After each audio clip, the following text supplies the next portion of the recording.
This session had been an eye-opener, just like my colleague has said, Christian Njoku.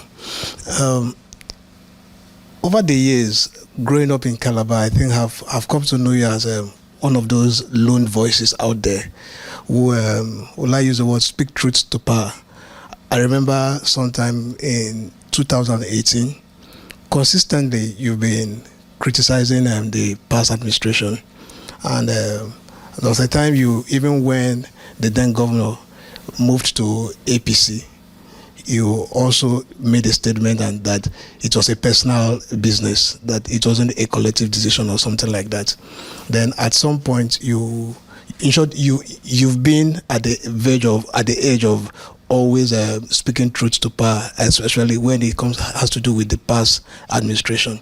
Now, looking at the award that's coming up next month, the composition of the awardees, isn't it a thing of concern that first, you are from the south, and two of those awardees are southerners from the same local government area. I'm driving home a political view, especially because of what is trending now in the space.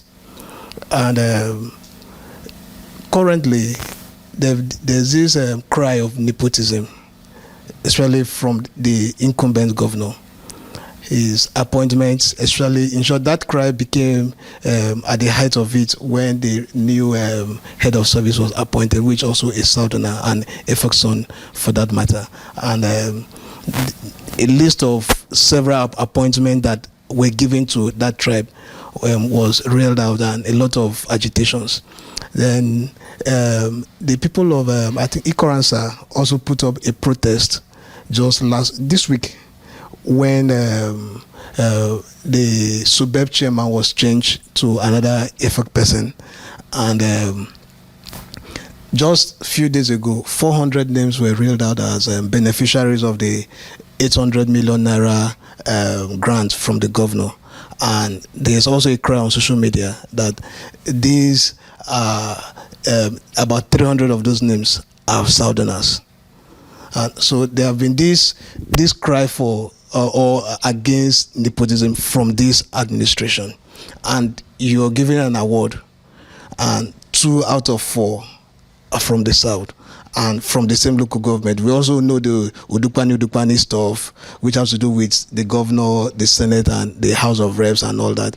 Then I don't know, how do you tend to marry that? Then as a follow-up to that too, maybe people may not be, it may not be too out there in the open. I don't think there is a cordial relationship between the governor and Chief Tony Ani, given the fights for the Obong chiefs too. And after the court cases and everything, the governor stood firm with the incumbent Obong of Calabar. And that alone should have an effect with the relationship between the governor and Chief Tony Ani. Is this a way of reconciling both individuals or the two brothers? Okay, now, number one, I do not hold brief for the governor of the state or the government. I'm not a government appointee. I'm not a government anything. Like you already said, talking about, if you understand my antecedents for decades, I don't mince words, and you cannot tell me what to do. I function purely based on my convictions. I answer to God, and I answer to my assignment and my mandate. So we don't go outside of our purview. So I'm sure that some of the questions you've asked, you actually will need a government appointee or people in government to respond to that. But I'm going to say this. While we try as much as possible, while we would try as much as possible when we're looking at the state to factor in those things as to north, south, central.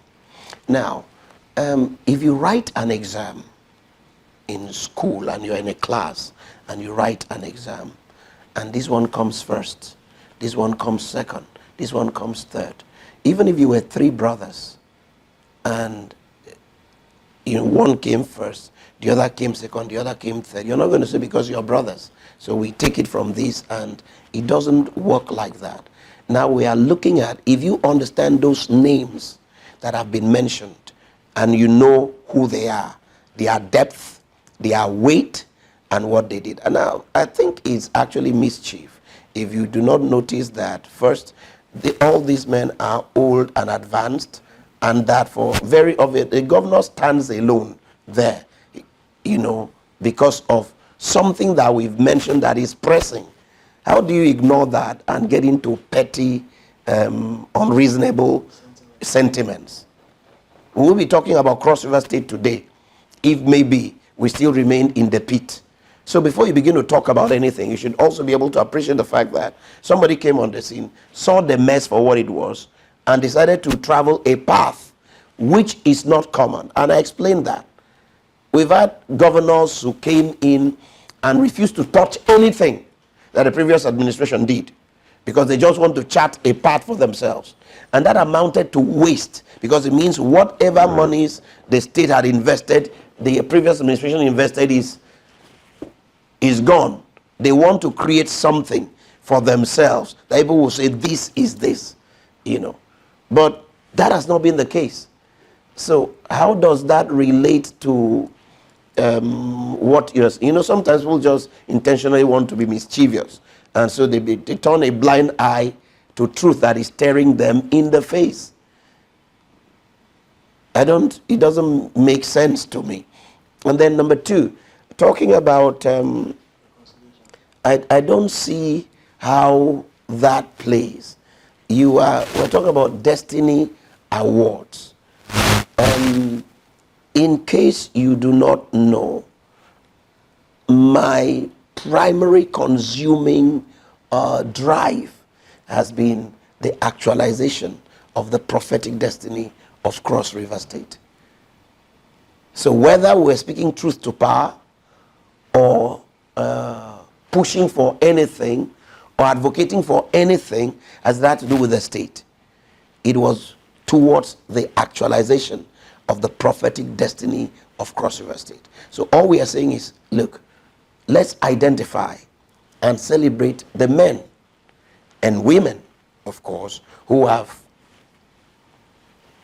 made landmark contributions towards this in the past, towards inspiring, this generation and generations coming, And while it's a celebration of, like we say, it's a celebration of destiny, a celebration of progress. So we're not seeing what you're seeing, and if you see it, then that becomes your call, not ours. All right. So that's it. However, I don't also turn blind eyes to things that happen around the state as far as the state is concerned. Having said all of that, recently he said, the head of service was appointed. Good. Was there anything that was violated in that appointment? Is there any known civil service policy that was violated? Is there any? Okay, the answer is there is none. There is no place that states that when a head of service and it's a political appointment, but it follows statutory provisions. When a head of service tenure expires, recommendations are made to the governor, and it is the governor's prerogative to appoint from among the people recommended in the exercise of his office. And that's it. And that is exactly what happened. But I am where I am shocked about it, and I'm, I didn't want to talk about this, but since you've brought it up, is that I'm surprised that anybody will be talking about nepotism in Cross River State right now. Because the first challenge I'll ask is go and bring out the comprehensive records of, employment in Cross River State and see what happened. Now you're talking about the fact that you have a system that is running. In the previous administration, the civil service was dead. We had people who were recruited into service with university degree, right? And they entered service level 12, 13. And I'm surprised that with such madness, that an individual did not do up to 5 years and was a permanent secretary, and with such madness, people were not talking, you were not fighting. I think it's pure mischief, because there should be a balance, And this is where we need to redefine our kind of politics, really. Here is my point, if you ask me. You see, if you come in and you are from maybe Central or the North or even the South, and then what you do is think that you should fill the place with people from the Central or the North or wherever. Now, by the time you finish doing that, and that happened, then automatically, what you should do by the time you're done with that is that you have made up your mind that in the next 16 years or so, any other person that comes should not be looking in your direction, because should now be struggling to now create a balance for that imbalance that was created. And then by the time another person comes from that zone, the same thing will have to continue until you come to a point where you say, okay, this will have to stop. Because while some people may be saying, oh, this is what maybe the present administration is doing right, doing wrong, you'll be shocked that many people from the South are quarreling with him and we're thinking that he hasn't done anything. That look at what these other people did. That normally, when these people come, they do like this and do like this and throw caution to the wind and so on and so forth. And they expect that you should do exactly that so as to create a balance. Otherwise, you've not brought about fair representation. So fairness then becomes being able to balance, the wrong that was done. Many politicians and many religious leaders are endorsing the current administration towards the 2027 elections. And you made mention that this award is also going to be given to the governor of Cross River State. So I would like to know, for clarification purposes, I would like to know, how sure are we that this award is not going to send a message that your organization, religious organization, is technically endorsing the governor for the general elections? And we have also seen when religious leaders also allow politicians to use their pulpit to canvass for votes for themselves. How sure are we that this is not also the case in the award?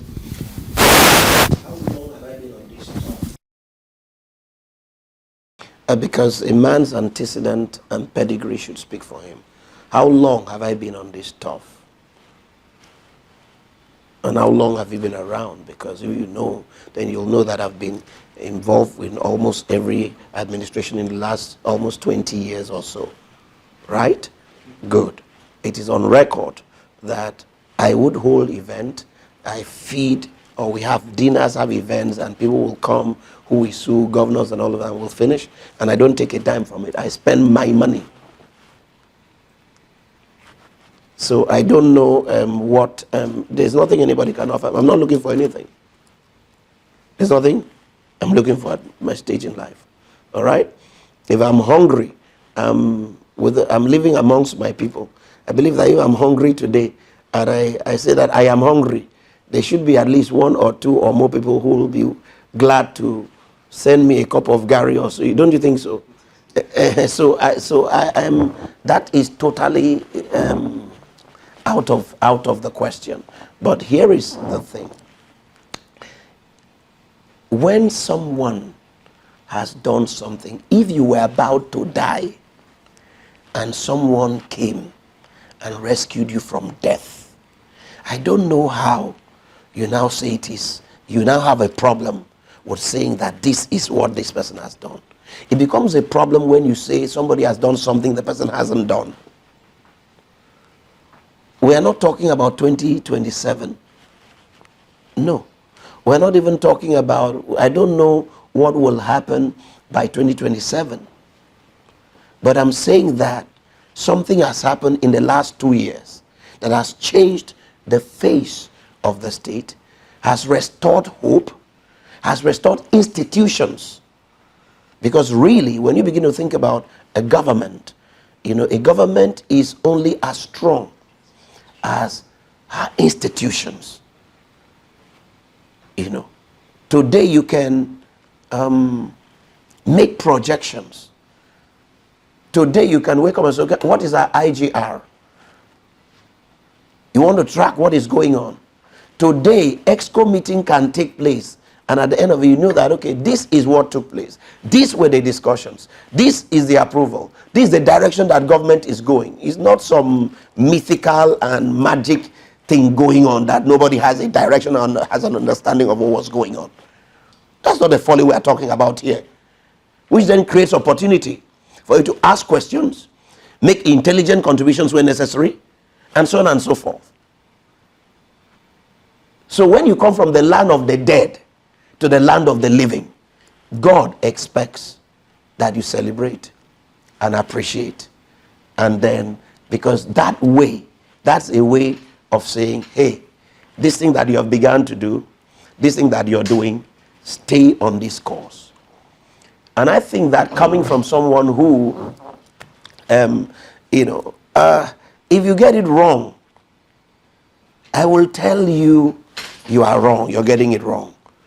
It's only right that when you also get it right, we say, okay, you're getting it right.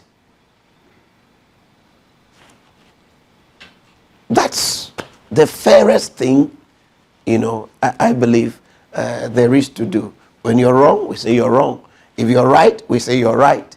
If we don't know whether you're right or wrong, we keep quiet and watch until we are sure.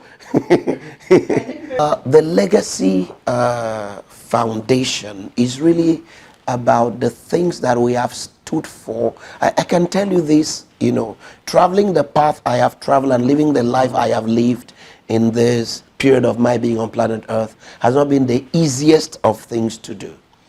Because many times you're misunderstood. Many times you are fought. Many times people think you are their enemy when you are indeed their friend, and so on and so forth. Because you're traveling a path that is not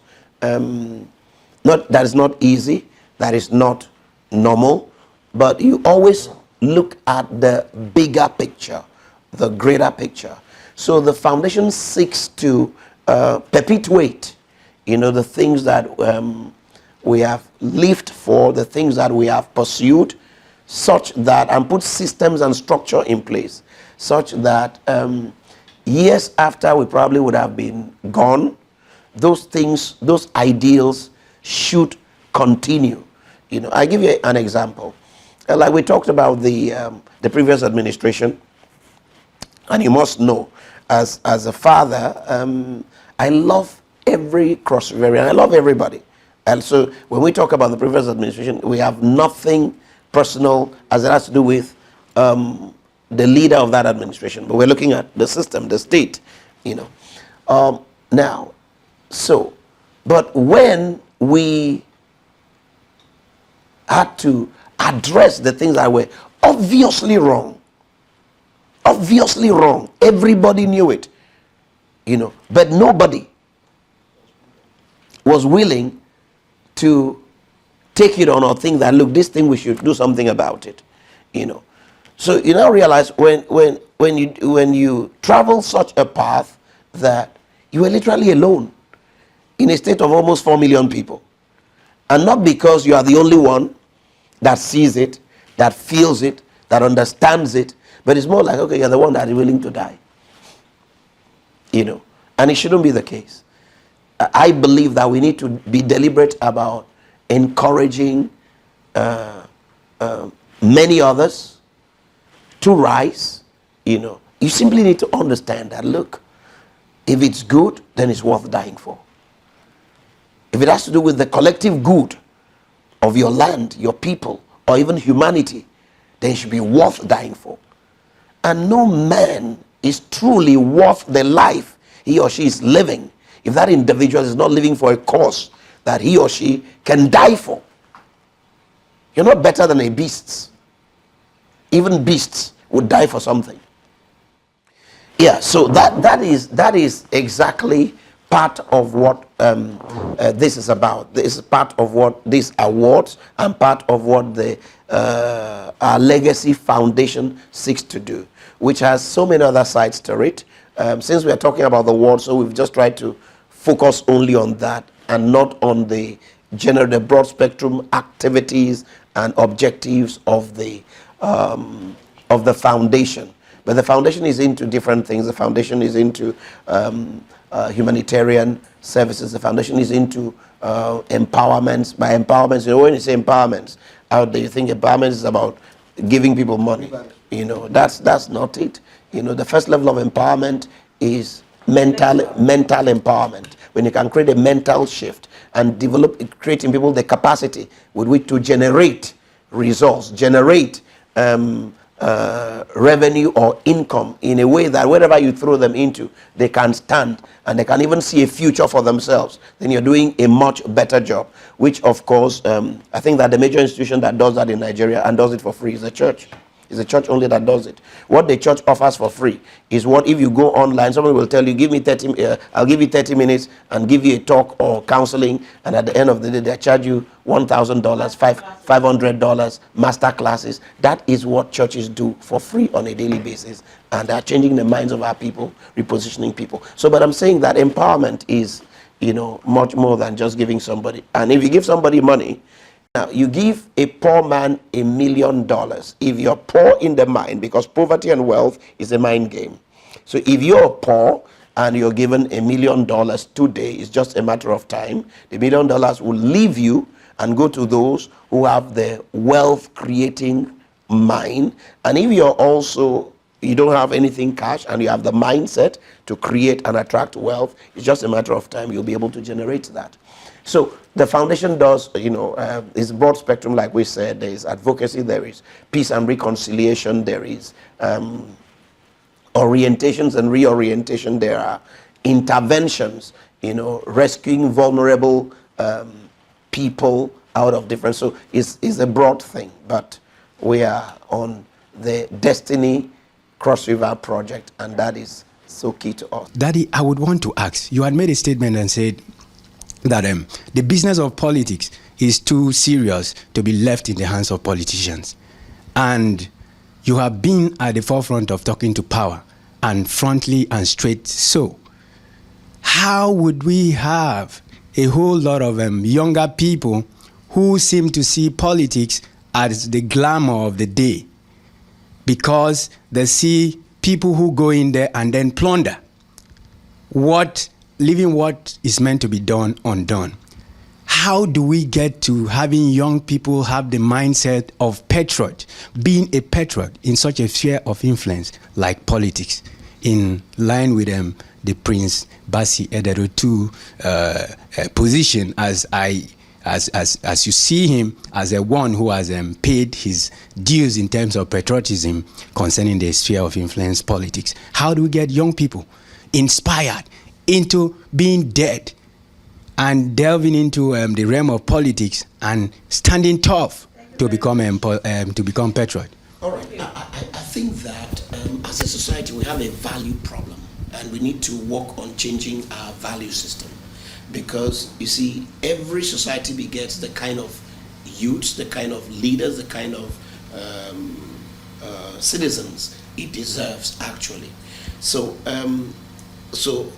we need to work on changing the values. What values are we pushing? if we are pushing a money value economy, money value society, which makes money, just money for the heck of money, the big thing, then we are going to have all kinds of things. Like the Bible will tell you that money is, the love of money is the root of all evil. So when money is played up and it becomes the obsession, becomes the driving force, then all manner of things will thrive. But we have to get back to where things like name, things like purpose, why were you born? Now, we are having this discourse today. Today is my birthday. But instead of having a birthday, I'm saying I rather want to celebrate others. Instead of celebrating me, but I rather want to invest time, energy, resources in celebrating people who have paid the price, who have done things. Why? Because there is a future. Now, every one of us here now is just a matter of time. None of us will be alive.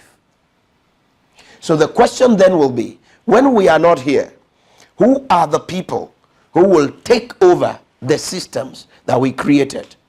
Who will run the institutions we have built? Have we programmed them, their minds, to be able to handle that? Because if you lay down your life and maybe create a system, create institutions, and the succeeding generation, you know, their values are totally out of sync, they will wreck it. And so whatever you did in that 100 years of your life, 80 years of your life was just a waste. And so you understand why a success without a successor is a failure. So when we begin to think holistically, holistically means everything affects everything. So you don't look at something happen and say, well, it doesn't concern me. No, no, no. Everything affects everything. What that your neighbor is doing or not doing is going to affect you in the long run or the short run, whether you like it or not. Everything in this sphere affects everything. And then number two is the fact that tomorrow matters. So what we do straight is, number one, I've talked about value, and intentionally, there must be intentional systems and structures created. As a matter of fact, we must become combative at addressing this. There must be mass reorientation program, but that mass reorientation program must happen in active partnership also with we must engage systems, we must engage governments, because some policies are necessary to be tinkered with. Some structures maybe need to be put in place by governments, and by that I mean from national right down, you know, because part of the problem too, when you have poverty weaponized, you know, when people are thinking, all they think about is how to eat, you know, then they can't think straight. But you know, you can also channel hunger rightly. If you think about how to eat and realize that, and you're able to think straight and realize that, look, the reason why I'm not able to eat, and the reason for this poverty is because of this failure here, this failure here, this failure here. Then you can channel your energy right and fight. You are either going to be an Esau or you're going to be a Jacob. If you are an Esau, you will lay down your birthright just to eat and get away. If you are a Jacob, then you'll be willing to go hungry and even become a servant ultimately, because the part of the consequence was having to run and become a servant, but then retain in the long run a name, a destiny, and a posterity. You just said something about channeling your hunger. You know, I want to take you out of Cross River State. As of this morning, the news that we heard about the president was the fact that he is identifying with the Palestinian state. I'm saying this because we are talking about the church. And as of this morning, a lot of people are saying that shouldn't be our business.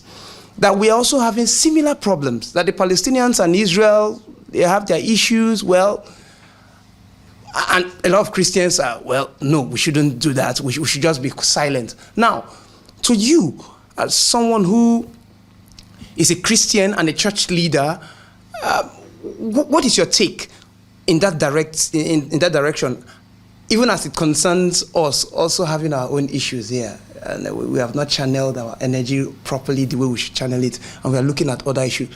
What do you think? Do you think the president is in the right direction in he's accepting, the Palestinian state?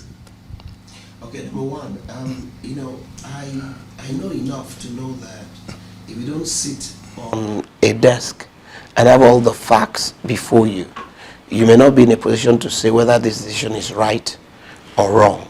Because sometimes there may be considerations that overriding considerations that you know nothing about, which informed a decision. However, for where our country is and the challenges facing us, I think that there are some things that should be prioritized. There are some things that should be prioritized, and we should be clear about them, prioritizing them. What are these issues? How do we intend to fix them? And it shouldn't be rocket science. It should be something that everybody knows, so we can have a trajectory. Say, look, in the next 2 years, 3 years, 4 years, that's where templates come in.